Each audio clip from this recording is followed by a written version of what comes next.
It's so much fun to make Geekin friends all around the world, especially when they live right next door to a brand new Disneyland park. Let's get an intimate tour of Shanghai Disneyland this week. Geekin on Walt Disney World.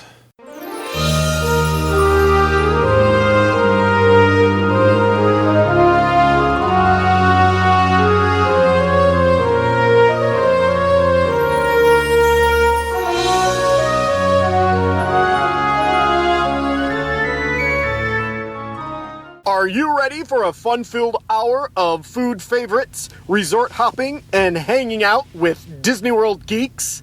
It's now time to go geekin' on Walt Disney World. Here's our dad and co-host. Hollywood was impressed with his performance in crowd scenes at the Indiana Jones stunt show. He never misses an 11 a.m. margarita at the Mexican Pavilion.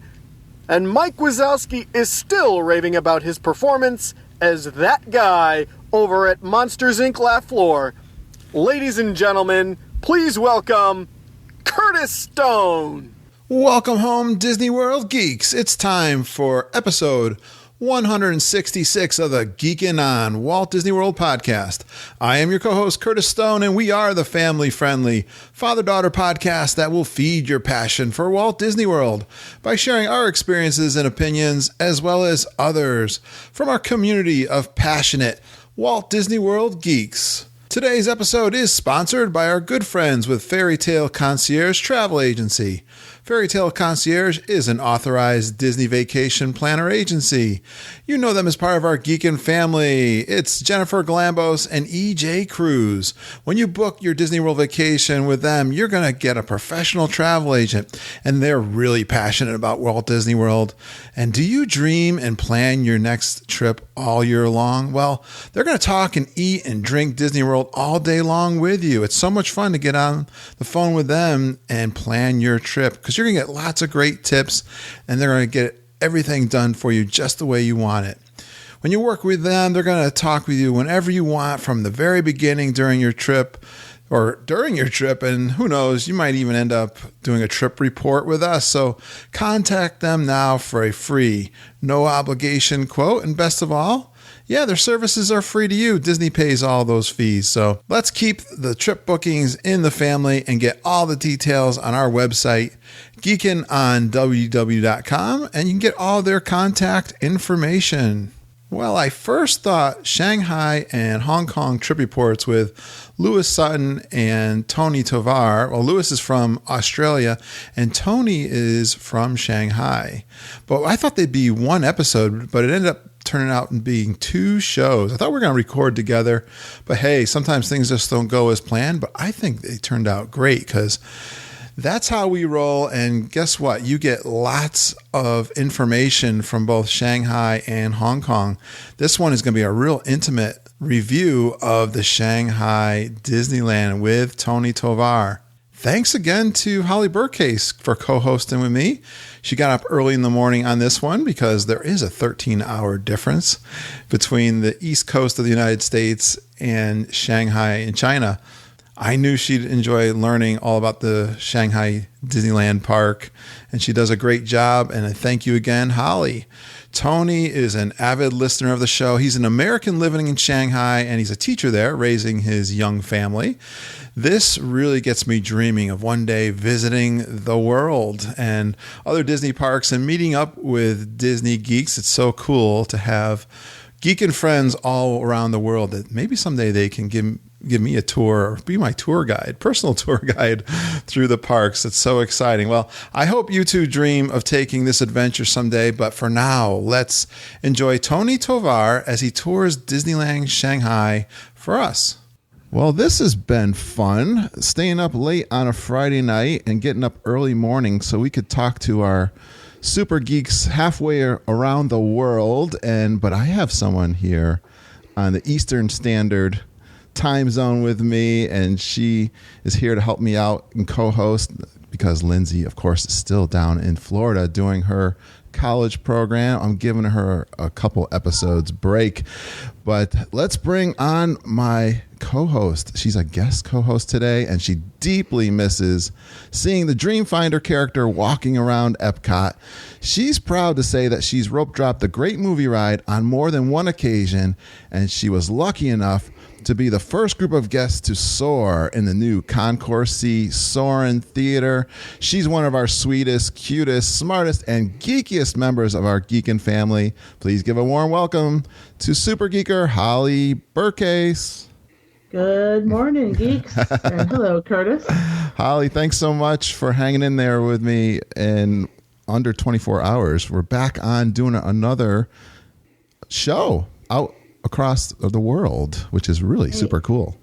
Exactly. I got to talk to someone in Australia. I get to talk to someone in China. This is like the coolest thing ever. I knew you would really enjoy this, Holly. That's why I wanted to bring you on. And I appreciate you hanging in there with me and having some fun talking Disneyland. Yes, thank you for having me on again. All right. Let's bring on our guest. I've been wanting to have him on for a long time. So cool to have people all around the world. We've got contacts, Holly, where we could, see people that we know or talk to. And this is super cool to bring him on. So let's bring him on now. He's eaten breakfast with Winnie the Pooh more often than any members of his family. And as a teenager, he dreamed of performing at the Comedy Warehouse on Pleasure Island. He measures his children daily so that he can take them on Splash Mountain as soon as they're 40 inches tall. Please give a warm geek and welcome and new super geeker, Tony Tovar. Hey, Tony. Ni hao, geeks. Hey, Kurt. I'm so glad you spoke a little. Now, is that Chinese or Mandarin? That's Mandarin Chinese, yes. Yes, sir. That's almost the extent of what I can do in Mandarin. But, well, that's all right. The extent of my Chinese experience is the Chinese pavilion at Epcot and the movie. So I'm hoping to learn all about Shanghai tonight or today, whatever your time zone currently is. I'm getting all confused. Oh, me too. Yeah, it's evening here, so yeah, we're 13 hours difference. But I promise to power through here, stay awake, and be invigorated for all you geeks out there. Well, this is good for us because both Holly and I are early morning risers, so we're ready to rock and roll. Excellent. Let's go. Hey, I like in your intro how you talk about being a comedian at the Comedy Warehouse. What brought that along? And do you have some experience with Disney World in the United States? Oh, yes, I do. I was a huge Disney World guy. Actually, when I was very young, we lived in Oregon, so it was Disneyland. Yeah. And then as I got to be a teenager, we moved, and it was Disney World, and kept that up into adulthood. But I performed improvisational comedy in high school and in college, and so going to the Comedy Warehouse at Pleasure Island was always one of my favorite things to do. Was so sad when Pleasure Island closed down. Oh yeah, Holly, did you miss that area too? So yeah, I missed out because by the time I turned 21, I was too poor to go down to Pleasure Island. But did you ever go to the Adventurers Club? I did go to the Adventurers Club, and that's the dream, man. Like if I could go back in time, it would be 1994, and I would go to the Adventurers Club and buy stock at Disney as well. What was it about? I've heard I never went to the Adventurers Club. What was that, Holly and Tony? I think, well, you were there. You could probably explain it better, but it was like a 1920s hunting club.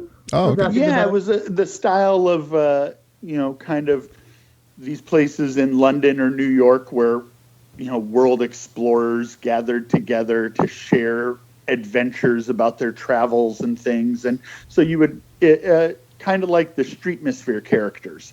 You'd be sitting at the bar, or you'd be sitting in, in a lounge chair or something, and this character would come up and just start chatting with you about his adventures in, the Arctic, or, his adventures with the native peoples of, some faraway land that he or she had been to. And it was just a lot of fun. Awesome. And they had little shows, like little moments throughout the night where they would do singing and initiations. And of course, they had the Congoloosh salutes, and yeah. Tony, you said you moved somewhere else. Where in the country were you? Well, I was in Iowa and Texas for a while, so Okay, but you were able to make it to Disney World also. as often as I could. Yeah. All right, I'm going to put you on the spot then. Can you tell me a joke? Oh, see, Kurt, I was an improvisational comedian, so I never planned anything ahead. I always did group improvisation. Oh, I didn't do joke telling. All right. So you need a place, a thing, and Exactly, and then I can do a 5-minute scene for you. Joke telling was not my. Well, all right. I hit you that kind of off guard, so Yeah, you can be funny during the show then. I'll do my best. All right. All right. So why are you in Shanghai, Tony? I'm actually a teacher at an international school here. I teach middle school humanities and drama. Been here for 12 years. Wow. So how did you score that gig? There are actually international teaching fairs all over the United States. Yeah, there are international schools all over the world, and they gather at these fairs to do recruiting and things. And one year I just decided, well, why not, give it a try. And so did that and ended up in Shanghai. Very interesting. So you didn't necessarily have a particular interest in the Chinese culture or that area of the world, or just kind of... not at all. I was just kind of open to wherever I was led. So, yeah. I got to believe, being there 12 years, you're enjoying your stay there. I am enjoying my stay. It's Shanghai is a really dynamic city. It's changed a ton in the time I've been here, and I also am married now and have 2 children, so that's been a good part. Yeah. Well, you just answered my next question, what your family make up with. How old are your children? I have a 3-year-old daughter, and my son just turned 1. All right. At the end of January. And he's actually the reason I started listening to the podcast. Oh, really? When he was born, I was up a lot of late nights, and so I started looking for things to entertain me while I was walking around with him at 2 a.m, and found your podcast. It's so funny. I love the podcast medium. I get feedback from listeners quite often, and I love hearing how they listen to the show, how they found us, and what are we helping them get through, I suppose. I think that's the first time I've heard about late night feedings. So that was me. I love hearing those stories. So thank you for sharing that with us. All right. And let's see. We talked about your history with Disney World. Do you speak Mandarin? Very little. I understand more than I speak. I live in an area of Shanghai that has a lot of foreigners, and so I don't have to speak Mandarin to get along. Yeah. And now with my wife and my children, I've built-in translators, so I've managed to survive on very little Mandarin. And I'd love to hear a little bit more about Shanghai. Actually, we were talking with Lewis Sutton, which probably was the podcast before this. I don't know. We'll see what kind of order these all come out. But he spent a couple of days there. But since you've been living there, what's kind of the culture in Shanghai? Shanghai, over the last 15 years, really has become a very international metropolitan city. It is. It's the financial center for China, and we've all heard in the news about how China's economy has just exploded in the last 10, 15 years, and Shanghai's been the center of that. It's the banking center. It's the New York City. It's the London. It's the Paris. It's the Berlin of China, and there are many places in Shanghai where you still, where it feels just bustling and, the city never sleeps and those sorts of things. And because it's not an old city like, London or Paris or New York, it's just got a very modern feel to it, very futuristic in a lot of ways. But there are, unfortunately, decreasing pockets, but still pockets of areas where you can, go and see, down the alleyways and things and see the old houses and old lanes and, the gardens and things. So it's a nice mix. Awesome. And you're near the ocean too, right? Not too far, although it's not the sort of place where you go to the beach. Okay. It's, the ocean in Shanghai is very industrial. It's one of the biggest ports in the world. Yes. So it's not a beach. Yeah, but you're near the you're near the water. But we are near the water. Scenery that's water based, and what's the climate in that area of the world? It actually, we're on the same latitude as Houston, Texas, which is where I lived before I came to Shanghai. And so it's very similar, very hot and humid in the summers.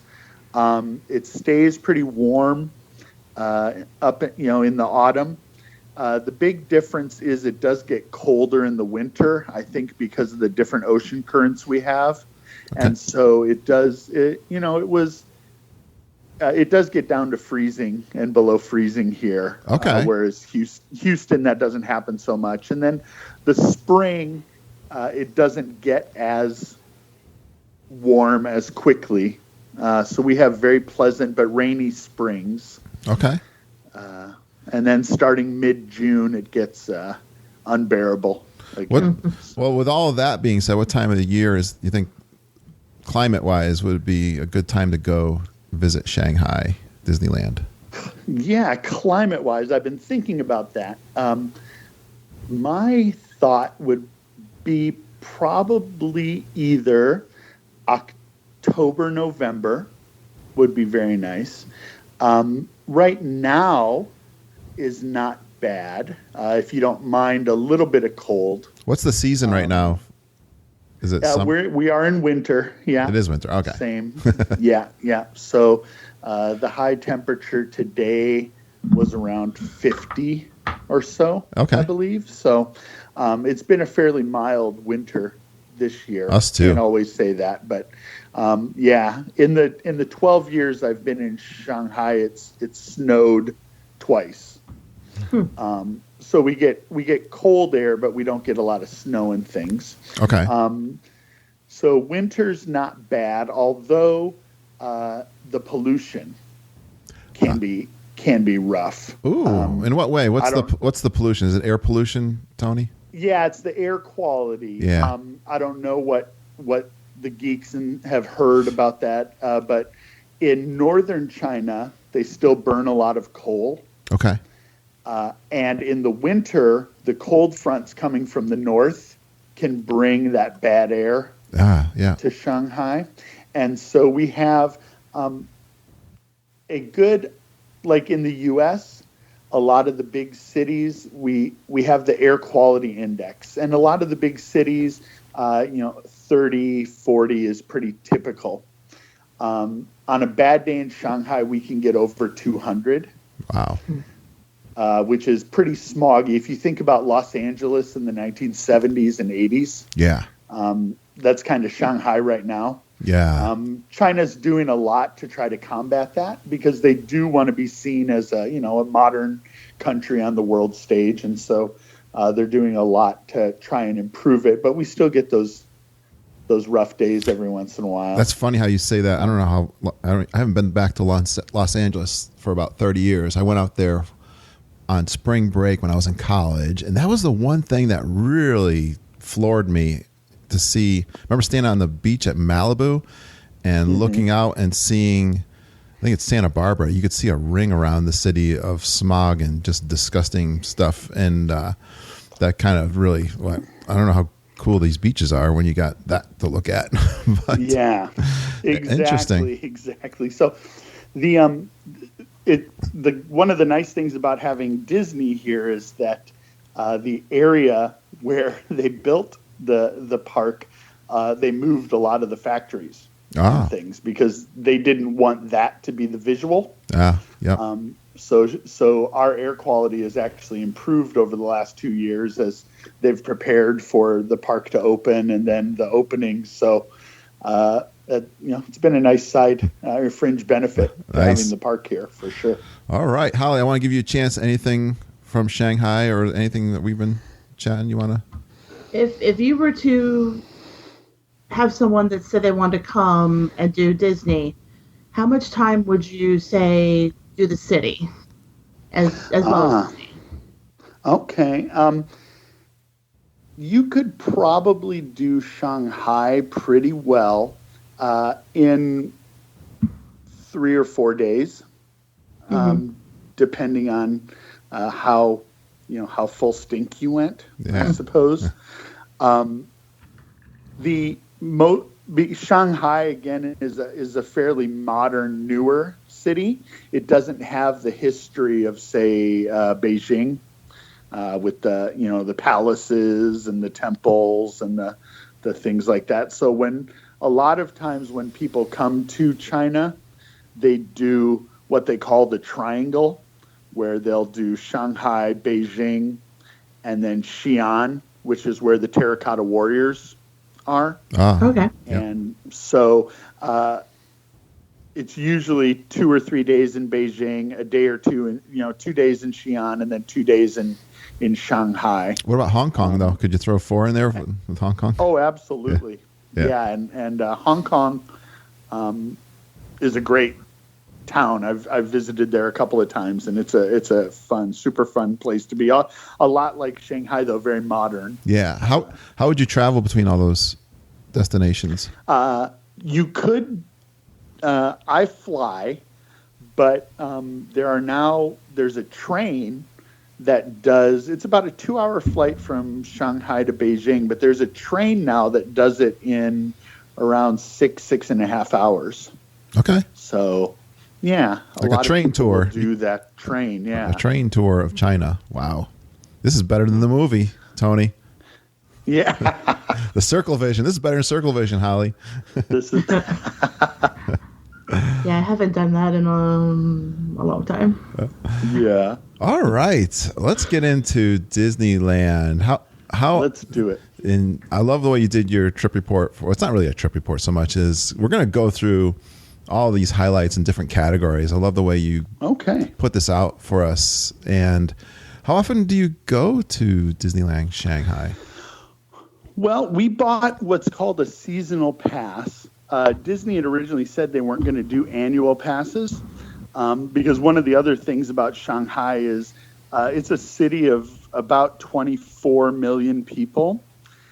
And wow. There are somewhere between 200 and 300 million people that live within about 3 hours of Shanghai. Wow. So I think they were afraid of what would happen if they sold annual passes.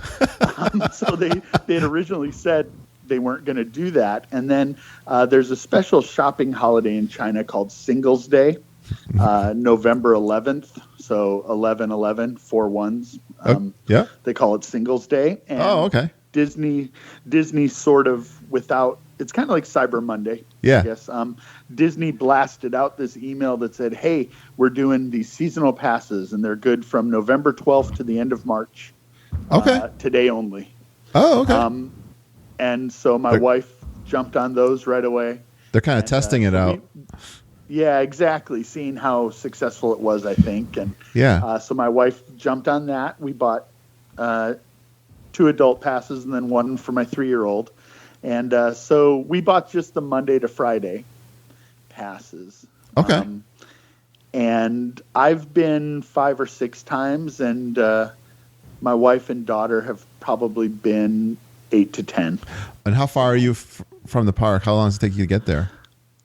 Well, one, I have a car, which is unusual for foreigners in China. I've been here long enough that I'm driving here, and on a good day, I can get to the park in about 20-25 minutes from my front door. So we're very close. Are you located in the city then, and then the park is a little bit to the outside? We're in the suburban area of Shanghai, which is Shanghai is actually divided into two sides by a river that runs right through the middle of the city. Yeah. And we're on the Disney side of the river, so that definitely helps.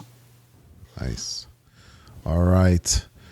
So the first thing you put on here is general impressions. So talk to me what your impression of, when did this park open? How long has it been? It opened in June of 2016. Yeah. And we didn't go for the longest time. We knew that the opening was going to be madness. And we were not into the crowds. Plus, summertime is my time to go back to the U.S. and visit family and friends. So we didn't go until November was the first time park had been open 5 months and crowds had died down a little bit. Okay. Wow. But the first thing you notice when you walk into the park is just how huge the castle is. Really? Yeah, in Shanghai they call it the Enchanted Storybook Castle, and it is gigantic. I mean, it just dominates the skyline. What's the difference? You know the castle in Florida. What do you think besides the size? What's kind of the difference? Yeah, I would say maybe 3 times. Oh wow! Yeah. Tall too. I know Florida has. They have a 200-foot. They have to do that forced perspective. 199. Yeah, they got to stay under 200, right? Feet. Or they have to put the plane beacon on. Yeah. So they use the force. I don't know. Are they using that forced perception on this castle? They're still using forced perception. Wow. For sure, but it's still. Yeah, I mean, it just the diameter of the castle and just the number of spires and the number of entrances and the whole. It's gigantic. Is it magical? Really cool. Is it magical like the Florida one where they're dancing? They're putting a castle show on there with projections. Yes. Oh wow. Yeah. Must be massive. Yeah, and one of the cool things too that they did is they do a castle show several times a day as well, and they built like a kind of a tiered viewing area in front of the castle. Okay. So they've got these walkways with kind of lean bars on them, like they have in the Circle Vision movies and things. Yeah. And they're built up in tiers, and so you're not just kind of standing on the flat ground looking up at the castle, but they've sort of accommodated for audience. Yeah, I'm looking at which I thought was really smart. Lewis sent me the park map, and I'm looking at it, and he spoke to how wide the Mickey Avenue is walking in. So you're talking about that stage in front that you got great viewing, and you got this massive castle. And what's in the castle? Anything? Yeah, there's a couple of things in the castle. They've got a banquet hall. That's where they do the royal banquet in the castle. There's one shop. It's like a crystal shop. Okay. And then there's some walk-through things in the castle. They have little mosaic murals of different princesses in there that you can see, and there are some benches and things for people to sit and cool down. It was a bit of a, I won't say scandal, but in the summer, a lot of people were taking naps and things in the castle. Okay. A lot of the grandparents who were bringing their grandkids and things were falling asleep there in the shade of the castle there. So, but things you don't think of. Stop and rest. Things you don't think of when you're building a park. So the castle's not like theme to a specific princess, like Cinderella Castle, Sleeping Beauty Castle. It's just sort of you said storybook, so it's Enchanted. Yeah, so it's where they have a princess. There is a princess meet and greet there, and it's a rotating cast of princesses. So we've seen Cinderella there, Snow White, Belle, Rapunzel. It's sort of just here's all the princesses kind of castle. Tony, I'm sorry, Holly. Oh no, so that's the only place you can meet the princesses in the whole park, right? Yes. Okay. And I was going to ask along that same thing. Holly is now your daughter's 3 years old. Is she totally into the Disney? Is she into the Disney princess stuff? She loves princesses. Awesome. Yes, she is a princess girl. She cool. sings all the songs, and she's refused to get a haircut for the last year or so because princesses have long hair. She said so. She wants to grow her hair out and cherish that. Is there a Bibbidi Bobbidi boutique in the castle? There is, actually, now that you mention it. Yes, that's also where the Bibbidi Bobbidi boutique is. Do you dress her up as a prince? Do you have a tiara and that kind of stuff? And do you get the same kind of? Do you get like the reactions from the case? I'm sorry, the cast members. Do they ask you about? Do they really princess it up like they do in Florida? They do. A lot of the girls come dressed in their princess outfits here. My wife's a little more practical than I am. If it were up to me, she'd have the entire collection of princess dresses right now.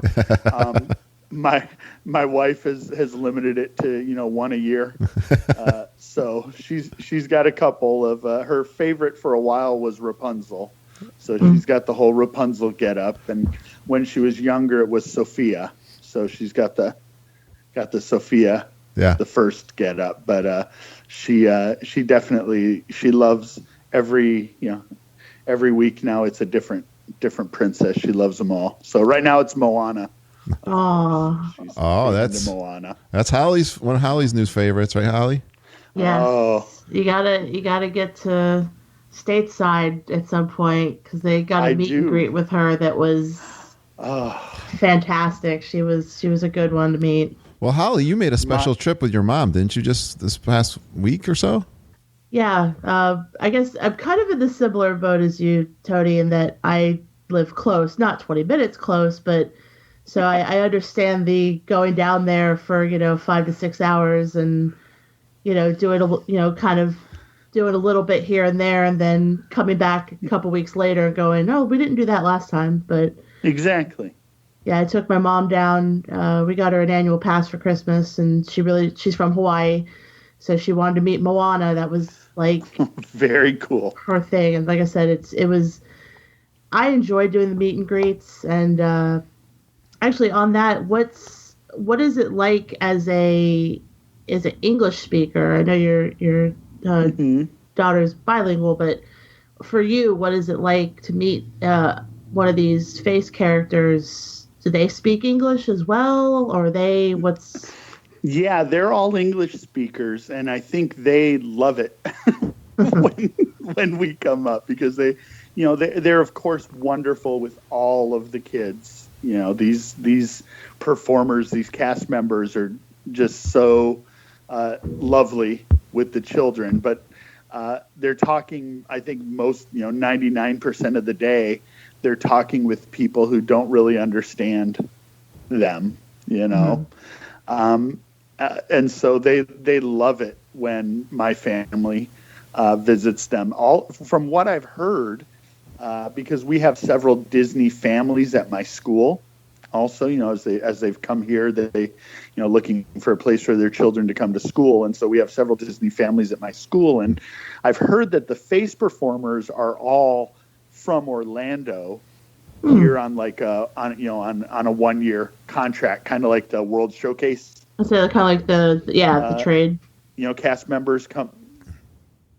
Yeah, exactly. So I've heard all of the face performers are here from Orlando on kind of a 1-year contract type thing, and they're great. So are they mostly English I'm then? guessing most of the They're talking. they're mostly... all English speakers. Yeah. Okay. So they're not necessarily speaking Mandarin during the day. No, they're not at all. Not at all. Interesting. Wow. I would think it would have been the other way. I would think it would have been Mandarin, and then with obviously some English. That's interesting. Because we learned last night. We learned last night already, Tony, that most of the guests are from China, right? Absolutely. It definitely is designed as a park for Chinese people. It's not built for foreign visitors in mind at all. Well, how many did you say are in the local couple hours? 300 million? Yeah, like 300 million, yeah. That would do it.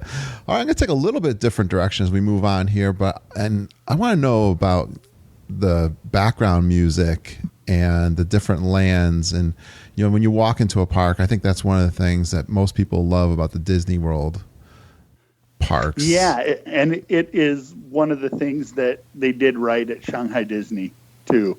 It feels like you're, when you're in Tomorrowland or Adventure Island or Fantasyland or Treasure Cove, even Mickey Avenue. It's the transition is seamless. The music just beautifully fades one into another. And, right. The theming is so, well done between each land. It's definitely one of the things they took from Disney World is, let's make sure we're transporting our guests, with each land they visit. Are you noticing with it being brand spanking new, just technology wise, or I know you're describing the music, you must have just amazing enveloping music and speakers and. Yeah, that is one of the things that I feel like they've really taken advantage of is, the updated technology, the updated, the projection stuff, the music stuff, and the speakers, and it's just totally immersive. Awesome. Now let's take a look at some of these attractions. And in your category, the first category you're telling us about is the Walt Disney World related kind of attractions. So let's the Walt Disney World analogs. Inspired, we'll call them. Yeah. So tell us about what they did in Shanghai compared to what we know and familiar with in Florida. So if you're a WDW geek and you came to Shanghai, there would definitely be enough things there that you would feel like you were home. Okay. They have Winnie the Pooh. Many Adventures of Winnie the Pooh. They've got Peter Pan. And they're exactly the same ride. Well, you do mention a difference with those rides. They're exactly the same ride, except they're in Chinese. Their narration is in Mandarin. All of like in Winnie the Pooh, the storybook pages and things are all written in Mandarin. But if you're a geek, you know the story well enough that you can follow along. All right. They've got the Fantasia Carousel, they call it here. Yeah. Which is, very popular. Actually, it's the first ride you encounter when you come across Mickey Avenue. So it's got a disproportionately long line, I think. So it's like Spaceship Earth. People walk in and it's the first thing they see. So it's the first thing they see. Yeah, exactly. So let's hop on this one. Yeah. And it's Fantasia themed as well. Like it ties into the movie. No, it's just horses, but they call it the Fantasia Carousel. I got excited for a second. I know. No. How about comparing Buzz Lightyear? Oh yeah, space. They call it here. What is it here? Space Ranger Spin. Yeah. No, that's WDW. Buzz Lightyear Planet Rescue. Planet Rescue is here. Yeah, I get confused sometimes. It's great. Again, it's all in Mandarin, but it's the same. It's the same thing, and if you know Buzz Lightyear, you know what to do. Shoot the Z's, and the technology here is really updated and things too. It's great, and there's never a line, which is a big difference. I mean, it's a fast loader, so they get people moving, and I've never waited more than about 5 minutes. For that Excellent. one, and usually it's just walk on. The 5 minutes is going through the queue. Nice. And then just walk on. And I haven't gotten 1 million yet. My high is 800,000. I know Lewis probably talked about wanting to get 1 million. No, he didn't. So you're giving us he didn't. We're definitely giving us a totally different perspective. And actually, good. Speaking of totally different perspectives, I want to hear your take on Soarin'. Soarin'. I love Soarin'. Right. It's totally immersive. Yeah. You just feel it's the thing that it's the reason I fell in love with Disney World in the first place, was when you're there, you're just transported from the world. Yeah. I love that about Disney World. It's why I keep going back. And Soarin', to me, is just one of those rides where you're totally immersed. You feel like you're in another place for those minutes. And I love it. My wife had never ridden it at Disney World. Okay. As a family, we've only been once to Disney World. Okay. And so we did not ride it when we were there because we had the 3-year-old and she wasn't tall enough. So she rode it the first time here in Shanghai, and she came off of it and she was like, "That was incredible." Oh, good. See, you know what? It just is. I think, Holly, I'm learning it's the purists and the people that are comparing that are disappointed with the new Soarin'. Well, it also seems that, I've seen people that liked both. I guess it's just, you have to, if you like it, great, love it. Yep. If you don't, it's you guys that have theatrical background too that are a little disappointed. And they're looking at nuances, Tony, that you and I might not appreciate as much. Yeah, I think that's right. And I think one of the cool things about the new one, though, is, Soarin' over California was great. I like that a lot too. But this new Soarin' over the Horizon, it's kind of cool to actually recognize the stuff you're soaring over. Yep. I think that's. Hey, did you notice any smells? Cool part. Did you notice any smells during the attraction? Oh yes. Oh okay. Yeah. There's still. Any in particular? Smells. Can you think of any? Wind and the ocean always gets me. All right. I love the ocean, and I don't want to spoil it for anybody, but I haven't ridden the new Soarin' in WDW, but there is a special ending to the Soaring here in Shanghai that is Shanghai specific. Oh. Very good. It's like that out here too, and I will say, to the credit of it, I do like the area specific ending instead of it being, I do like that aspect. Although it bothers me in its own way as well. But we're not going to go there. Right? we've already gone over that, right, Holly? I'm just going to say, the fireworks never shoot off from there. That's all I'm going to say. Okay. Holly and Lindsay are very theatrical and attuned to these things for sure. All right. Hey, let's get into what some of your favorite new attractions that they're pretty much specific to Shanghai, right? Right. There are a couple that are Shanghai specific that I just, I love. One of them, and it's my wife's favorite, and it's probably 1A for me, is the Pirates of the Caribbean, Battle of the Sunken Treasure.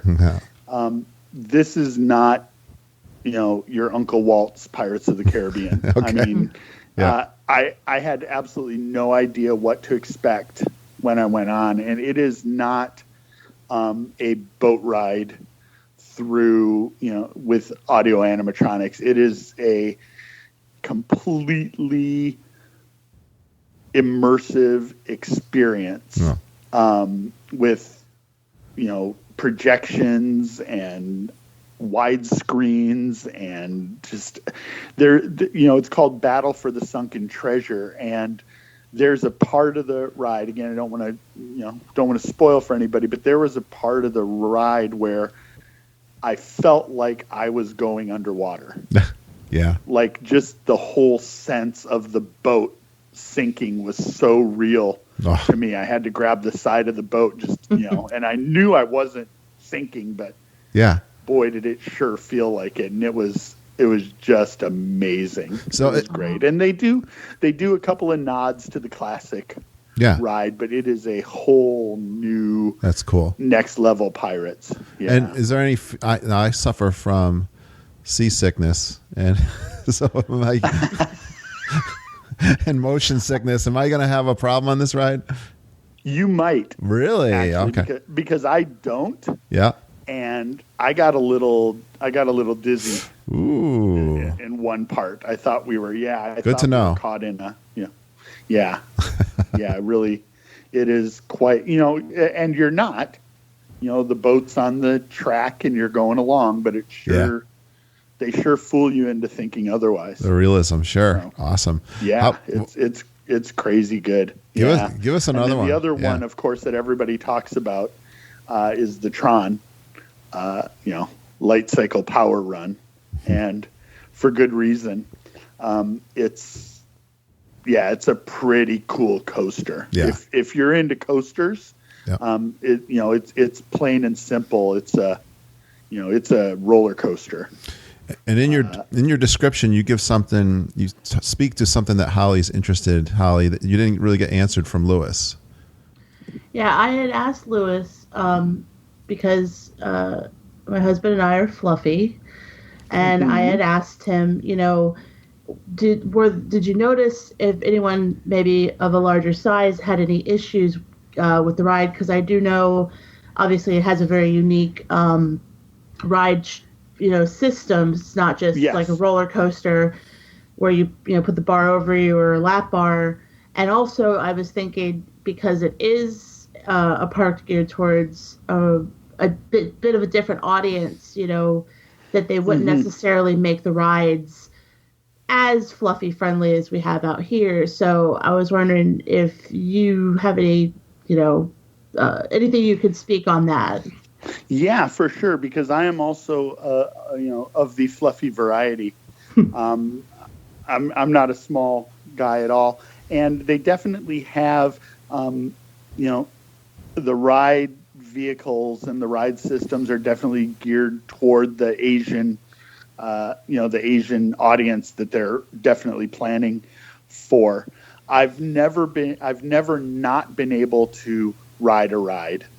Or an attraction, but Tron was the one that came closest to me wondering if I'd be able, because what you do is you sit on a seat and then you have to lean forward like you're riding on a motorcycle, like you're leaning over the handlebars of a light cycle, and then they secure you in by pushing something down so that it's like cut over your shoulders and then your back, so it gets pushed down. And they had to give me an extra little push and squish my belly a little bit to get it to latch.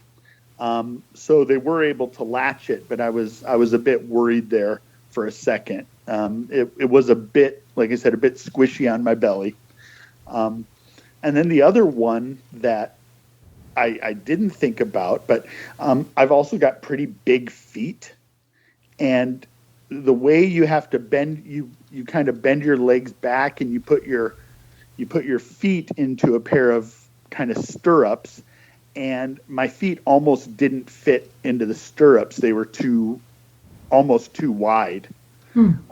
So that was the trickiest one. Most of the other attractions have, the regular lap bars and things, but Tron was a little iffy. So. Oh, by the way, I wanted to correct you guys. That's poo sized, by the way, in the poo Disney. Size, yes. Poo size. No problem. All right, guys. Give me one more of your favorite of the new attractions. My favorite of the new attractions. Let's see. I'm not usually a fan of the river rides. No, I love Splash, but I'm not a fan of Kali River Rapids. But they have one here called Raging Rapids. Yeah. And it's kind of a cross between Kali River Rapids and Dinosaur. Oh, okay. Yeah. It's in Adventure Isle, and it's actually one of the cool features. When you go into Adventure Isle, you see this mountain with a waterfall going down it and stuff. It's, again, the theming is so cool. Right. So it's a river raft ride. The ride vehicles are a lot like Kali River Rapids, but they've turned it into this kind of raging beast is after your raft adventure. It's it's pretty cool. And I don't usually like to get wet on those things, but I didn't, so it made it a good ride. Oh, that's good. Lindsay would be glad to hear that, because she always complains how soaking wet you get, like a waterfall over your head in Kali River Rapids. I don't ride Kali River Rapids anymore. I rode it once. Well, I got the full splash. The other thing with Kali River Rapids, maybe you can comment on this, is to me it seems quite short, actually, of a ride. Yeah. How is Roaring Rapids or? It's satisfying. Okay. Yeah, I don't know exactly how long it is, but I didn't feel like I was gypped off. Yeah. No, it was a good time. Yeah. Nice. All right, Holly, you got anything before I move on to the next topic? I'm not a big rapids person, but the art and the creature looks interesting. Just looked at pictures of it. I would probably try it, but yeah, you should. I don't know. I kind of have an irrational fear of those kinds of rides. So yeah. And one of the cool things, and before we move on, one of the cool things about Shanghai Disney is they've got some attractions that aren't really ride attractions, just sort of kind of walk through and do them kind of attractions. That I love those. That you don't get at the World necessarily. Mm-hmm. So there's one of them in Adventure Island, and I can't remember the name of it because we never do it. My kids aren't big enough, but it's basically like a ropes course. You go and you get hooked into a harness, and you do kind of Indiana Jonesy type stuff where they have like a easy course and a challenge course apparently, and you can like leap from boulder to boulder. Yeah, you can cross over on a rope bridge, and you can jump from a platform into and cool stuff like that. And just I know I have a lot of friends who have middle school, teenage kids who really like that one.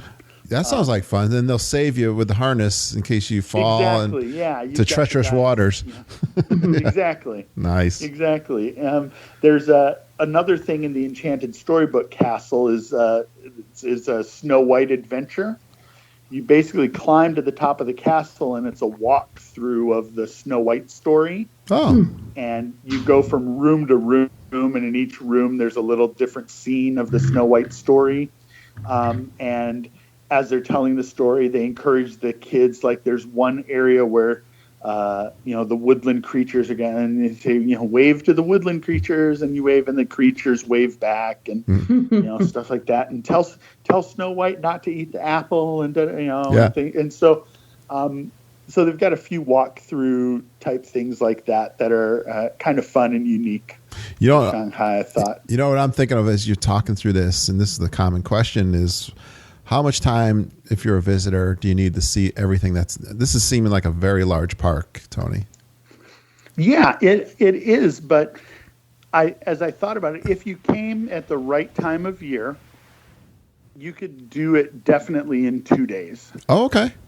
And 3 would be really nice, so you could kind of just. And 3 would be really nice, so you could relax and. Yeah. No, but you could do it in 2 days. They do have an app. Shanghai Disney has an app, like the My Disney Experience app, and there are times like when we were going in early December. The longest wait time was 30 minutes for anything. Nice. Now, during the Chinese New Year holiday, the shortest wait times were, an hour. Okay. Soarin' had a 215-minute wait time. Yeah, we know all about that. At one point. Yeah. We're used to those. I think I made the comment on the trip report that you'd think it was called Soarin' over Arendelle. As popular as it is. It fascinates me too, and obviously listening to all the different people talk about different parks, what things that you wouldn't necessarily think are going to be popular at those parks that are, and the stuff that's popular here, the stuff that's popular, like Disneyland, Midway Mania is not like that big of a deal, and then in Orlando it's a big deal. Huge, yeah. That's fascinating. And one of the things I've noticed, because I've enjoyed the podcast you had with the touring plans guys, and so I've been kind of like thinking about, well, what if there was a touring plans for Shanghai? What would it look like? The Fantasia Carousel, for example. The carousel at Magic Kingdom, hardly ever a wait. The carousel here in Shanghai, 30, 40 minutes. Wait sometimes, because it's the first attraction that you see when you come off Mickey Avenue. Yeah. And so, there'll be a 30, 40-minute wait for the carousel and a 10-minute wait for Tron. Yeah. Because people haven't thought, I'll just go to, that way and come back to the carousel later. They don't have the touring plans advantage. I'll have to talk to my friends at touring. I'll have to talk to our friends at Touring Plans and see what they're doing with these international parks. Because there you go. We'll get on that, Tony. No problem. We've got another one coming up for the cruises, and actually, I've already recorded the Beyond Disney one, which is actually the Florida stuff that's there. So, all right. Yes, let's talk. Now, we love entertainment. I know Holly does too, and Lindsay. They love the shows. I got to believe you got parades, you got fireworks, and all that kind of stuff. So tell us in some more detail of the shows we can expect at Shanghai. They do a really nice job with the shows here. It's I'm not surprised. I've been really, really pleased. Yeah, the shows are exactly the quality that you would expect. Yeah. From Disney.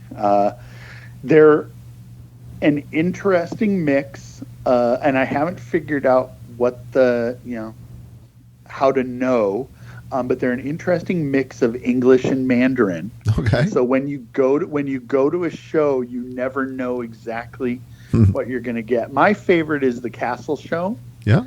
They usually do it 2, 3, 4 times a day, so we always try to catch it once because it's princess heavy, and my daughter could watch it every single time. And the narrator, who does, the MC of the show, does everything in Mandarin. Yeah. But then the princesses come out, and it's a medley of, there's Snow White, there's Jasmine and Aladdin, there's Anna and Elsa, and they're singing in English. Yeah. So I don't understand. I understand a little bit of the narration, but I know all of the songs. Right. So that part was really cool. Awesome. And so the Castle shows, I definitely recommend that one. So I went to. They also have a Frozen show. Frozen sing-along. Yeah. Like they have at Hollywood Studios. That's right. Kind of an edited version. It's only about 20 minutes long. They don't do the historian thing. Okay. It's more of just like let's sing the songs. Yeah, yeah. I went to that thinking it would be the same. Yeah. You know, that kind of the narration would be in Mandarin, but then we'd all sing the songs that we know and love. But the whole show was in Mandarin. Oh, interesting. So I wasn't able to. Is Frozen as beloved in Shanghai as it is here in the States? It is a worldwide phenomenon. Wow, Kurt, it is. Yeah, it's we have not been able to find an Elsa dress for my little girl. They are just sold out. Wow, constantly here. Yeah. So it's everywhere. Everywhere. It's crazy. That's amazing. And the theater seats, hundreds, and it's packed every time. And they do that show, like every hour. Oh wow. Yeah. That's amazing. But like I said, I was not able to sing along. I recognized the tunes, but I sang along in my head. They've got so there's a couple of stunt type shows. There's the Captain Jack Stunt Spectacular, which I haven't been able to catch yet. Okay. But I hear it's very good. As he stumbles. And then there's a and then there's a Tarzan show in Adventure Island, which is kind of a Cirque du Soleil Chinese acrobats cool performance with a lot of high, hanging things. That makes sense. Flips and twirls and stuff. So it's cool, but it's all in Mandarin. Yeah. But you don't need to, you don't need to know what they're saying really to. Well, you certainly have the talent there in China for that type of show. Oh, absolutely, they do. It's great. And then they do have a parade. I was about to ask about the parade. Yeah, it's Mickey's Storybook Express, and so it's the theme is a train.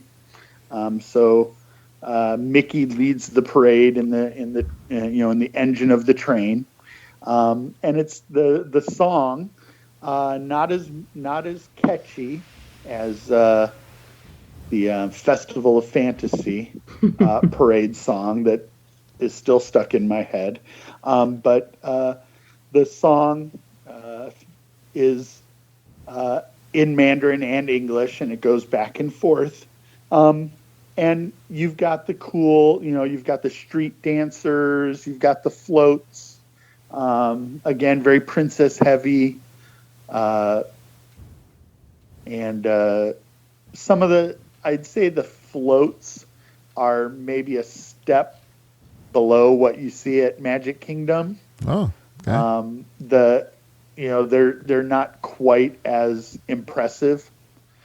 But the parade itself is a little smaller, and I feel like the characters are maybe a little more interactive than the characters at Magic Kingdom. So, are there people dressed up as the seagulls from Finding Nemo? No. No, okay.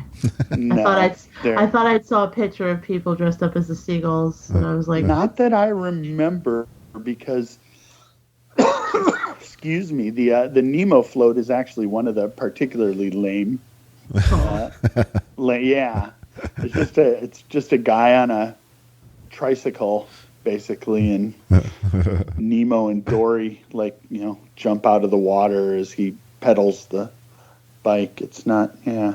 And I'm wondering, I'm curious to hear, Tony, have you seen the fireworks? And since aren't all the fireworks in the world made in China? It seems that way. I would think they'd have a spectacular fireworks display, and it's obviously not called Wishes, I believe. Wishes. I love wishes. Nothing will ever be wishes. Well, I know my geeks will love hearing you say that and totally agree. But tell us what Shanghai is like to see fireworks. Unfortunately, the fireworks show is great, and it's very impressive. Particularly as we were talking earlier, with taking advantage of being a new park and new technology. Okay, like the projection show, the castle was built with a projection show in mind. Yeah, sure. It's that not makes like sense. they overlaid it later, Right. but Yep. it was built with, and so the projection show is just incredible. Stunning. Yeah, I'm sure. It's just, larger too, right? Blows you away, and larger because it's got so much more surface area. You got more seeing space too, don't you? Can you kind of spread out? Nobody's on top of you. Exactly. Yeah. Yeah. The fireworks are not as big as you would expect. Okay. Because there's actually been a fireworks ban in Shanghai. Oh, okay. Because of the air quality issues Oh. that we've been having. So technically in the area where Disney is located, there are not supposed to be any fireworks, but Disney, of course, got special dispensation from government authorities to be able to do their fireworks show. Okay. And it's still very cool. But it's not as grand as I'm sure they had envisioned when they first created it. But the projection show is the star of the nighttime spectacular there for sure. That's cool. Awesome. All right, I'm going to move along, Holly. I'm ready to hear about characters and character greeting. I thought you were going to say food. I'm like, wow, we've gone this long without talking about food. Talking food. We're going to leave. There's a good reason for that, Holly, and we're going to leave that for the end, though, Holly. We're definitely. You think we do a Geekin show without food? Fear not. Fear not. Fear not. Anything else about characters and PhotoPass, or what's the deal in Shanghai with that? Yeah. What's really interesting is, with the exception of the princesses, people don't seem particularly interested in getting photos with the characters. Wow. They have several character greeting areas. Mickey's got his own little tent set up. And then there's an area on Mickey Avenue that's set aside for Minnie and friends. So you get the other, the rest of the members of the Big Five over there. Winnie the Pooh has his little greeting area near his ride, and Captain Hook is often over at by Peter Pan. You've got the Marvel characters, which is kind of cool. Yeah. You got Spider-Man and Captain America. Holly, we don't have those guys, do we yet? In Florida? We probably won't due to the contract with Universal. But I know that this next year they are doing a Marvel cruise. Yeah. I heard about that. Yeah. As I like to joke, because the only way we'll see them on the East Coast is in international waters.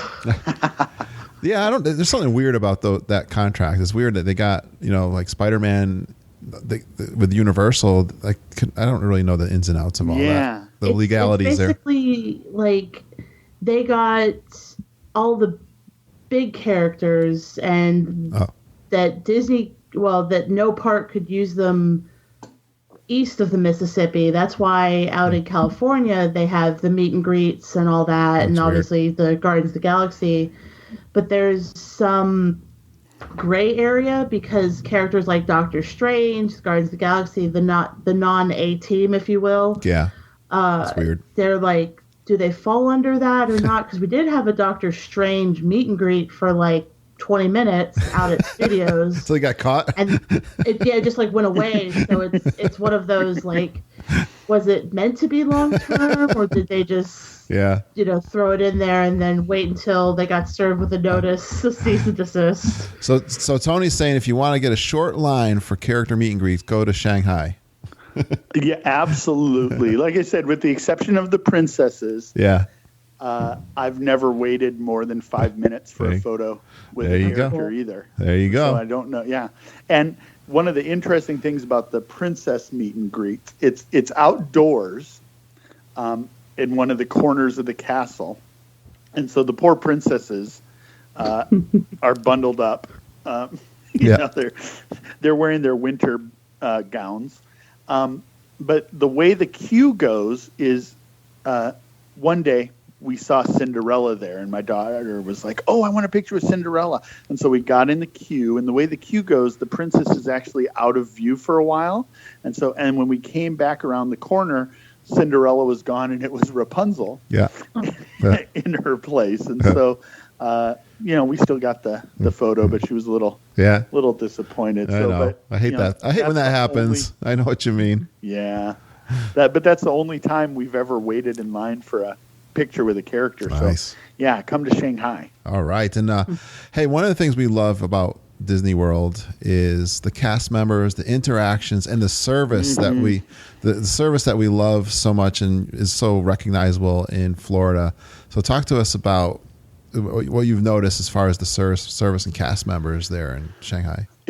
I'll be honest, it was the thing that I was most worried about. Yeah. When I heard that Disney was coming to Shanghai. Yeah. Would it translate, right?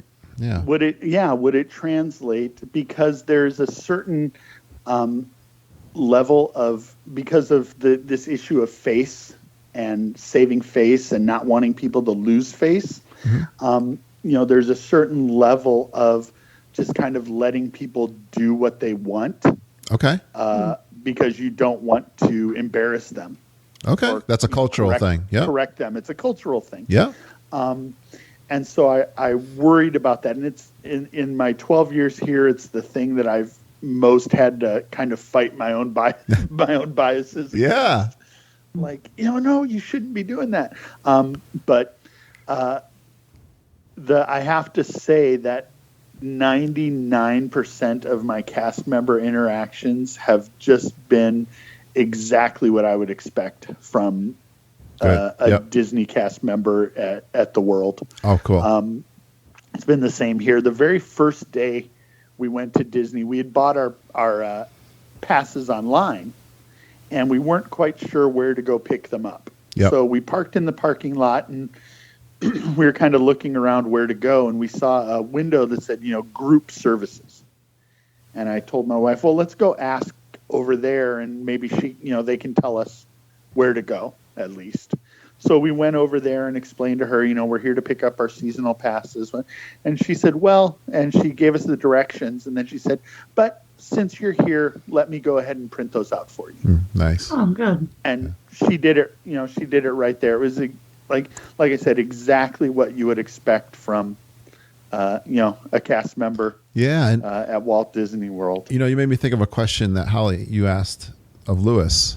And that is, we're Americans. You kind of alluded to this just, Tony, and you're going to a foreign country and the culture. Is there something that in the culture as foreigners coming over that we might be particularly sensitive about? Yeah, I would. The thing that's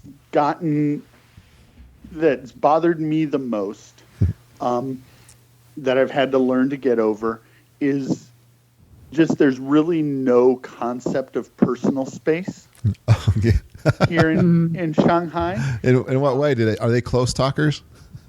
They're close talkers. They're close standers. Yeah. They're close everything. They just, if someone bumps into you or somebody's, walking past you, they step on your foot. No one says, excuse me. No one says, I'm sorry. Nobody, because they just don't. That's think hysterical. About personal space. That's hysterical. When you've got a country of 1.2 billion people, there's not a whole lot of room for. And that's something, space, and that's that I'm hypersensitive to. That's funny. When I'm in Disney World, I've you may have heard. I don't know if I've talked about it a lot on the podcast, but someone runs you over with their stroller, and and I gotta be honest with you, Tony. Sometimes my wife and I will say that's probably someone from another country doing that. It very likely. Well, maybe I shouldn't say that. I mean, but well, I can actually speak on that. This happened to me with Peter, and actually just happened to me with my mom. Is people of an Asian descent were behind us in line, and I thought she was going to jump on my back and have me carry her through the rest of the line. And I have some anxiety about personal space, and so I have to kind of back up and remind myself they're not doing it to be rude. They're not doing it to, for whatever. It's just their culture. It's who they are. And usually if Peter's there, he's less inclined to care about personal space, so he'll kind of get between us. But yeah, so I kind of thought about that. I meant to ask that of Lewis and kind of getting that answer of knowing that that's kind of how it is there. So obviously when we encounter it out in stateside, it's not any conscious rudeness. It's just that's how it is. It just doesn't occur to them that they shouldn't be that close because if there's 6 inches, then those 6 inches are up for the taking. That's funny. So that's funny. And the place it really gets me is the security line. Get the bag check line. Yeah. Before you go, because the way that it's designed almost like a funnel. The one end, the entrance end is wider than the checking end. And so you have, it goes from 3, 4, 5 people across to, single file, and a lot of jostling and things. And like I said, nobody's being rude, but it feels, from the American perspective, it feels rude. Yeah. But it's not. It's just part of the, the way it is. You mentioned another area.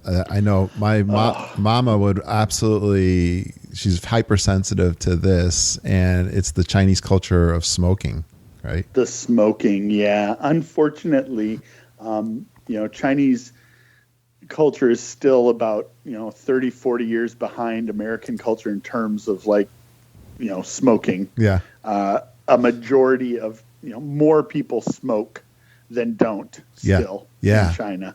I thought and so. It's slowly changing, but not. And, Shanghai Disney has designated smoking areas and things, but there have been several times where I've walked into a bathroom, for example. Yeah. And there have been a group of guys, smoking. Right. By the sinks. Yeah. Or there was one time where we were coming off Pirates of the Caribbean and looking at the ride pictures, and guy right next to me pulls out a cigarette and starts smoking while we're looking at the ride pictures. Yeah. And I'm like mama. Yeah. I have to say something.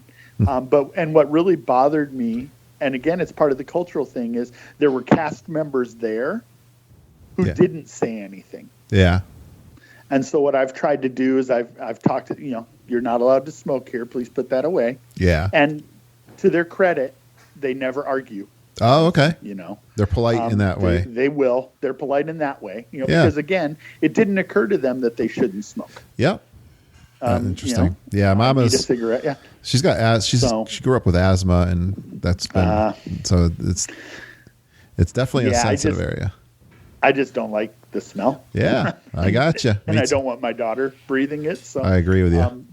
And then I've gone up to the cast member and very politely tried to say that I shouldn't have told them that really should be your job. And they say, oh, okay, thank you. But well, Tony, it's one of those cultural things. So. Holly, I don't know. I'm totally enjoying this, and we're keeping Tony up late, but I can't leave without getting into some food areas. Yes, the good and the bad. You got to tell us.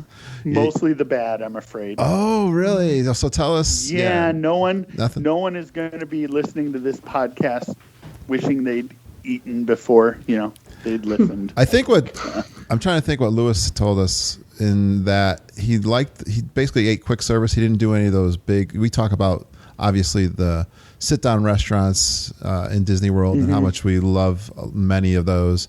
And so, so he did actually like the counter service. I believe he ate a lot of. He said they did the character meal in the castle. He said was okay. He said he ate at a couple places in Disney Town that he said were pretty good. Yeah. Yep. But that for the most part, because they were club level where they were staying, that the food they were putting out there was where they ate most of their meals. So. Oh, that's the trick. Oh, and caramel popcorn. Yeah, that's right. The caramel popcorn. So give us your take. And I wanted to ask you about the smells in the park too. So if you can throw that in there with the food, that'd be good. Yeah, haven't noticed any smells. All right. Other than Soren. But yeah, the royal banquet there in the castle is actually the only sit-down meal in the park. Ah, yep. Everything else is quick service. That's interesting. I wonder why they did that, but yeah. So there's no place to sit down and get waited on in the park. So they have a variety of different types of quick service. They've got the one where you have different bays. Where if you want pizza, you go to this bay. If you want noodles, you go to this bay. Yeah. Food court. They've got food court style, and then they've got the one where you order at the register, and then go up to the counter and pick up your meal. Yeah. But it's all quick service, and most of the places only have like 3 set choices. Right. Sort of 3 set meals. Yep. And it's a mix of Western and Asian choices. One of our favorites is, and it's a pretty low bar. But one of our favorites is called Barbossa's Bounty. Okay. And it's actually inside the Pirates of the Caribbean ride. Yeah. So you can hear the water and stuff and see the boats as they go past at the start of the ride, which is kind of cool. And they do like barbecue. So they've got and it shows the mix. So they've got barbecued pork ribs. Yeah. They've got barbecued squid, and they've got a Indonesian style chicken. Yeah. So those are your 3 choices there. So I always go for the ribs. Yeah. So it's kind of like that. It was actually one of the big complaints when the park first opened. Was a lot of the local people were hoping there would be more like burgers and fries. Oh yeah, okay. Things like that. Yeah, and there just aren't. Okay, interesting. They wanted to, make food for the local people, and the local people are like, we want burgers. Huh. So it was an interesting. A little miss there, yeah. Okay. A little miss on that, on that one. So, and again, I haven't tried a meal that I'm like, oh, that was really good. At least not in the park. Okay. How about Disney? How about Disneytown? Disneytown is really the place you're going to go if you want a sit down meal. Yeah. And there's a gate right between Mickey Avenue and Tomorrowland. A special gate that leads into Disneytown, and you can go in and out with your admission. And get there. And that's where they have, it's a mix of local chains, and there's Thai, there's Shanghainese food, there's Cantonese dim sum, there's American burger style places, and then there are a couple of sort of national, international chains. There's a cheesecake factory there, which That's funny. we're so super excited about. It's the only cheesecake factory in mainland China. So when we go to opened up, when we go to visit my son Ben in Danbury, Connecticut, we can hardly ever get in there. There's always a big line there. So it's funny. Yeah, it's same here. But it's so good. Oh, good. And Wolfgang Puck has a restaurant in Disneytown. There's a boathouse, actually. Yeah. In Disneytown. From, it says direct from Orlando, the boathouse. Oh, so awesome. we ate there once. That was not bad. It was good, good seafood. So, yeah, if you want an actual, decent meal, Disneytown is the place to go for that. I like in your report how you give a shout out to one of our super geekers, Carrie McDaniel, for shopping in Disneytown. Yes, that's right. There's also a Pandora in Disneytown, so they've got your little baubles. Holly, I love how our listeners speak back to us, either people of the Geekin family or sayings that we have. It's just so awesome, Tony. I love that. Do you think, obviously the park will be turning 1 year this year, do you think they're going to maybe take feedback on the food and adjust it? Or like, do you think they're just going to kind of say, well, this is what it is, and, deal with it? I don't know. I haven't heard, because the fact is, I guess it's been pretty successful. They've definitely hit or exceeded their attendance marks since the park's opened. Well, if we know Disney, and Holly, they're gonna listen to the guests and make and pivot, I think. Because the thing that stood out to me was you talked about the steam bun and the Mickey shaped steam bun, and obviously the big difference in the price. And I think about, I would get it because, it's not something I'm used to. Right. But would the locals, if you have a park and you're kind of, that 90% of your business is coming from the people within however many miles, is that something you maybe adjust the price on? I don't know. I'm just curious about how they might.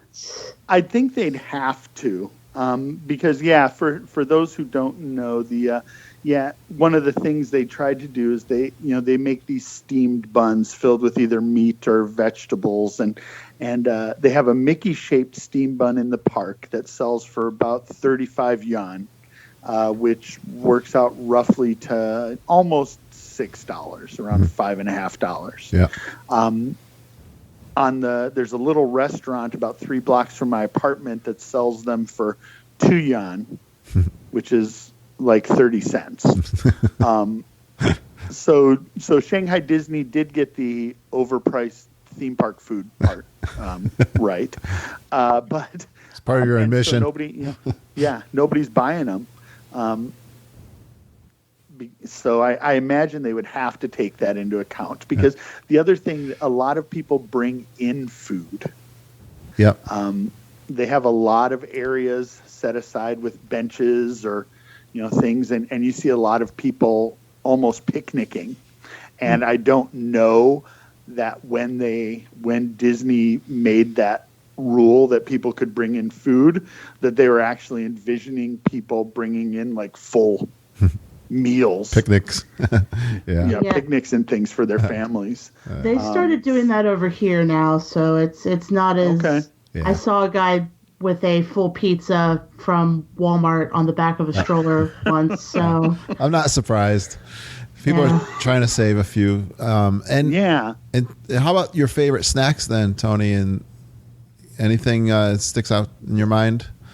The one thing, I wouldn't say that it's necessarily my favorite, but definitely a park favorite. You see them everywhere.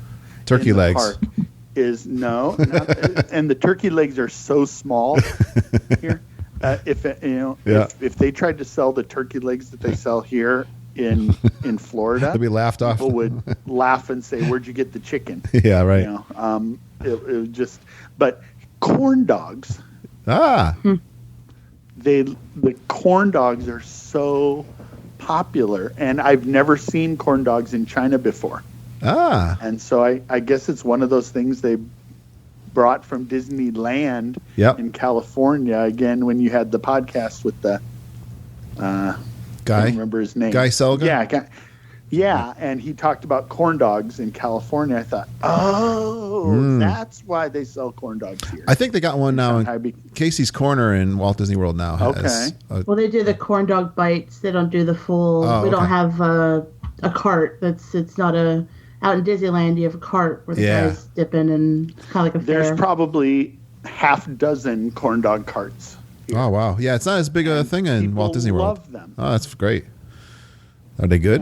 Yeah, have you had one? And I've never seen them in China before. Have you had one? I think it's one of those things where, here's something American. Okay. To eat. So, very popular. Yeah, they're not bad. All right. They're not bad. Yeah, I could eat a corn dog. All right. And I just want to comment on the other thing you mentioned here is they're a Pepsi park, not Coca-Cola. They are a Pepsi park. That's interesting. I wonder how that came about. I don't know. It's because it's not like Coke doesn't have a presence here in China. Right. They do, but yeah, I was really surprised the first time I went to a restaurant and my choices were, Pepsi and 7-Up. Well, one thing, I don't know if they still do, if this is still true, because I heard this going back probably 10 years ago when we did Keys to the Kingdom at Walt Disney World. The person that brings you around made a comment that the Coke products at Disney World, at least at that time, and I don't know if it's still true, but they were free. Matter of fact, Coke donated all of the Coke products at no charge for advertising. So, it could be that they weren't willing to do that in China, but Pepsi was. It's possible. The contract. I also know, Kentucky Fried Chicken and Pizza Hut are owned by, PepsiCo or same company. Yeah. Sort of the blend. And both KFC and Pizza Hut are very popular in China. Especially KFC. KFC much more popular than McDonald's or others, and so it may be something about PepsiCo's presence in China that led to that. So, but no Coke, Pepsi. Well, Tony, you're so Americanized. I don't know what to say. It's true. Well, this has been a fabulous show with you, Tony. I'm so glad we finally got you on. I've been wanting to do this for so long, and I'm so glad we got the chance too. Unless Holly's got any other questions, I'm just like, this was awesome. You got me so excited to travel the world and go see Shanghai. Actually, I do have one quick little question. Oh. Yeah, go for it. Are Duffy and Shelly May super popular in Shanghai? Yes. Oh, okay. Good question. And maybe I will lose my geek cred, but I have no idea who they are. I see them everywhere here, and I'm like, where do they come from? Well, Holly, you can explain that, right? I believe Duffy is like Mickey's teddy bear, and Shelly May's like his Minnie, and because we have some of the stuff out here. There used to be a Duffy meet and greet at Epcot, but they've since now it's Pluto or whatever rotating character. But yeah, we have some stuff because they sell the dolls and the costumes you can put on the dolls. But yes. I've seen whenever there's been Asian guests at Walt Disney World, they are just head to toe with the Duffy, the bear, the purses, the hats. And I just thought that was an interesting thing. I didn't know what kind of presence they had in Shanghai. Yeah, in Disney Town, there's a big store. I think it's called World of Disney, which is the big merchandise store, the one-stop shop, and there's a whole Duffy section in that store. Yeah. And I for the life of me had no idea. I asked that same question when I saw them in Epcot. I had the same question like you, like Tony. I was like, "Who is this guy?" And I think Lindsay was the one who told me, maybe Mama, saying it began. I want to say Japan, or definitely Asian, in its origin. And just like you said, Holly, it's Mickey's toy bear, and somehow the story took off there, and it has never been really a big American thing. Minnie gave it to Mickey as a gift so he wouldn't be lonely on a long sea voyage. There you go. Yeah. Says the internet. Nice. Perfect. Great question, Holly. Thanks so much for for all that you did for me the last couple of episodes for sure. And Tony, now I hope you definitely kept the energy up, buddy. You did awesome today. I'm trying. We appreciate it. So it's all the adrenaline from being a super geek now. That's it. It's got me going.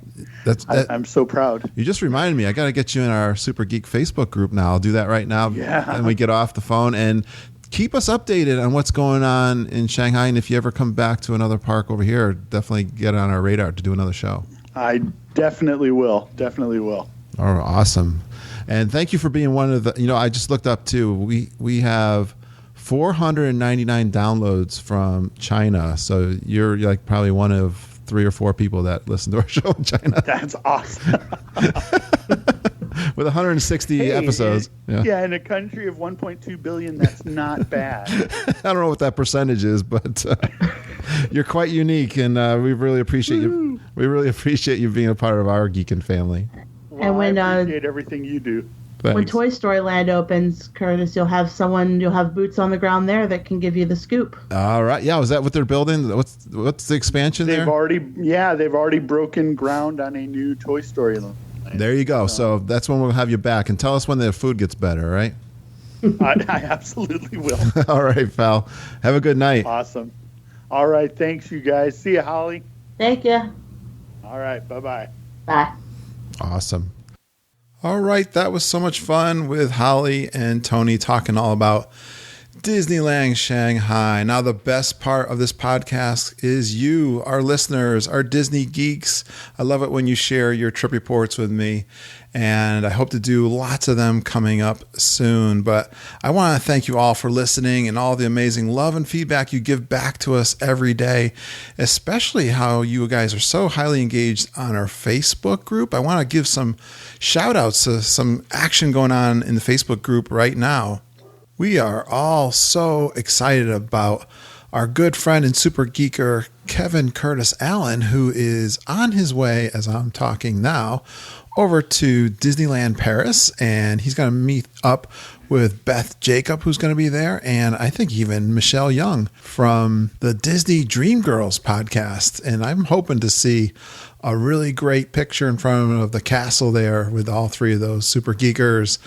That is really exciting. I know Kevin's been counting this down for at least 30 days or more. I want to give a new shout out to some new listeners and new to the Facebook group, Nikki McAndrew. And I believe Nikki is from Scotland. So from the UK also. That is really cool.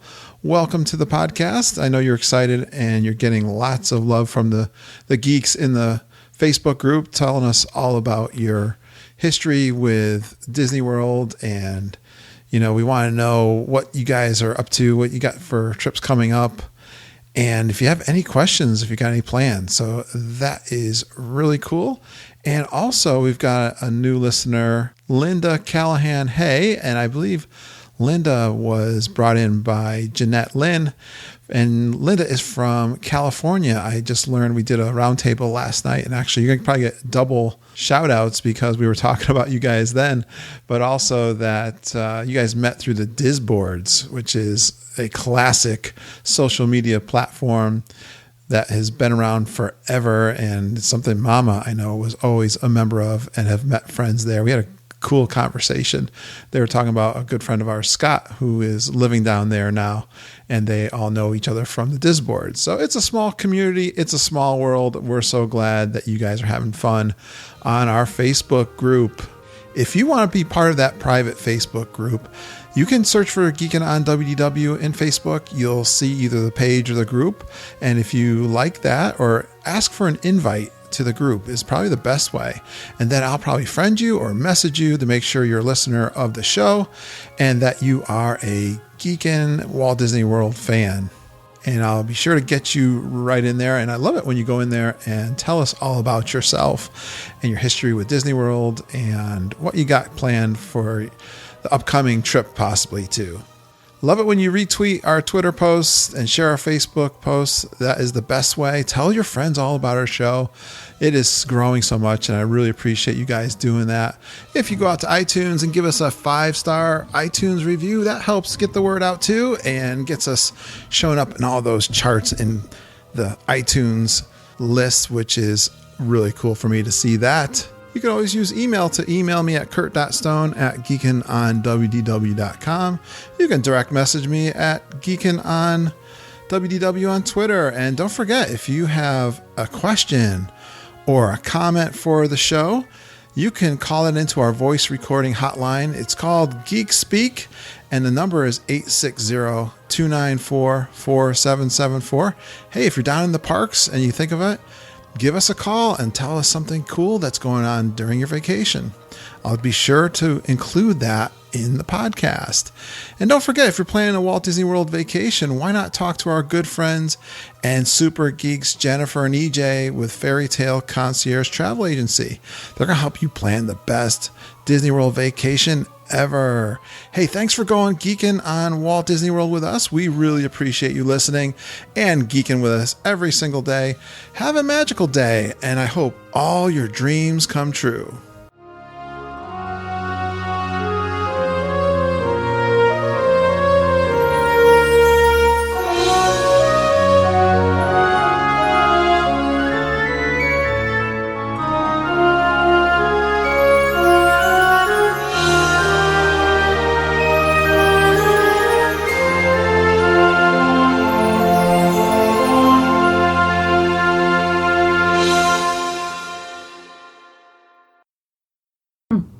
All right. Well, we're going to re-ask you all those questions.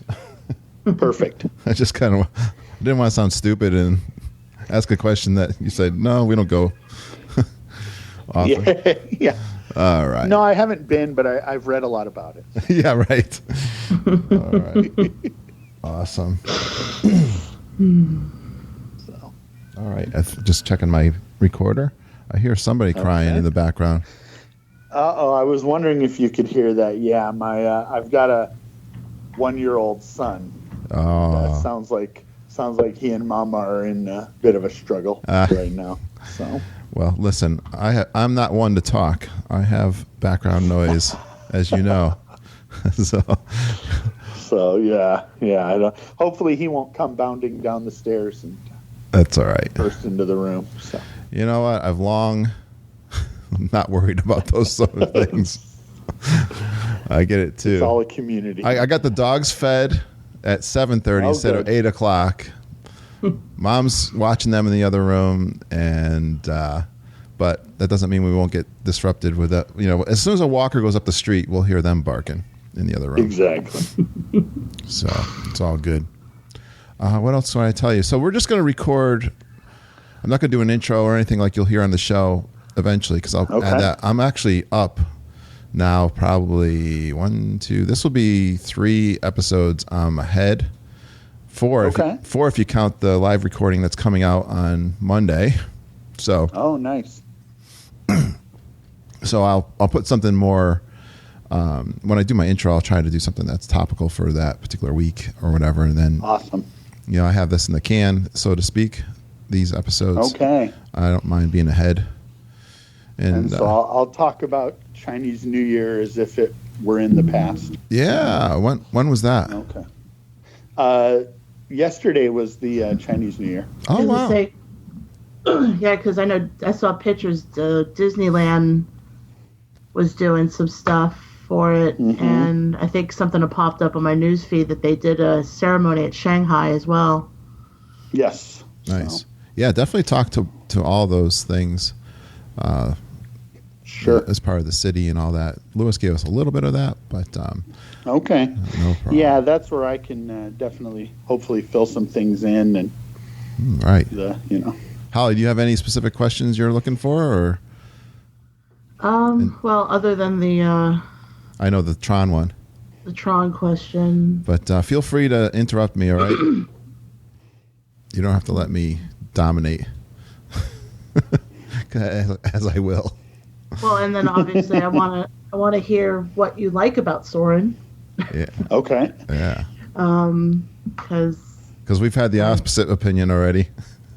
Yeah, that's what I heard. And I kind of have I fall on that same line. It was funny. Lewis had the same opinion when we talked to him last night. So I'm not as harsh, but actually these guys are starting to bring me into their line of thinking. Uh-oh. Oh, no. And I would be interested also some of the kid angle, because obviously Lewis was there with his wife. And some of the stuff, great. Like Stitch Encounter. Like, I'm really interested in hearing about that. Great point. Great point. And maybe some of the walkthrough stuff, because I know that's Yes. That's something that's very unique to the foreign parks. I know Paris has it.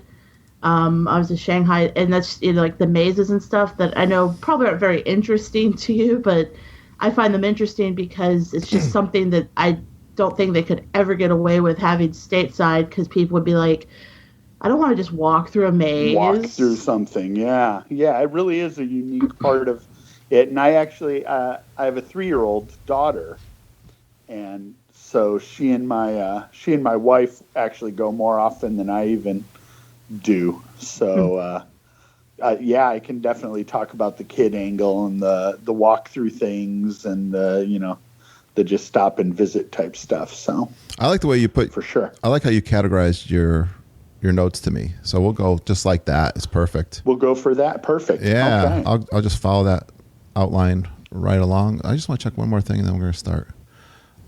Okay. So were you thinking, Kurt, that you were going to somehow combine our chat with your talk to Lewis, or you think you're going to do this as 2 separate? How are you? I'm thinking it's going to be 2 separate because he was almost 2 hours last night. Oh gosh. Okay.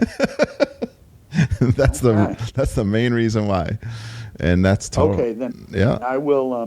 Then I will not try not to refer to Lewis. No. So. I mean, it's either way. I mean, okay. It doesn't matter to me. And we're gonna. Yeah, I'm thinking we're gonna at least go an hour. Does that work for you? That works for me. Yeah, if I can stay awake. Yeah, I'll try to keep you. We'll keep you animated. Perfect. All right. You ready, Holly? Absolutely. All right.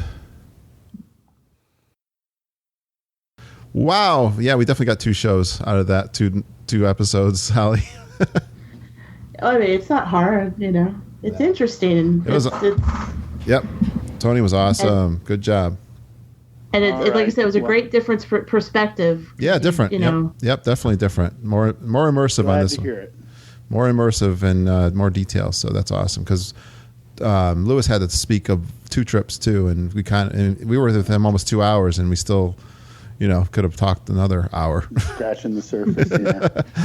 Good job. Well, I'm gonna hit the sack, you guys. Thanks, buddy. Yep. Thank you. All right, Take care, you guys, and we'll see you on the Facebook. You got it. Yep. Bye. All right. Have a great day. Night. Bye. Bye.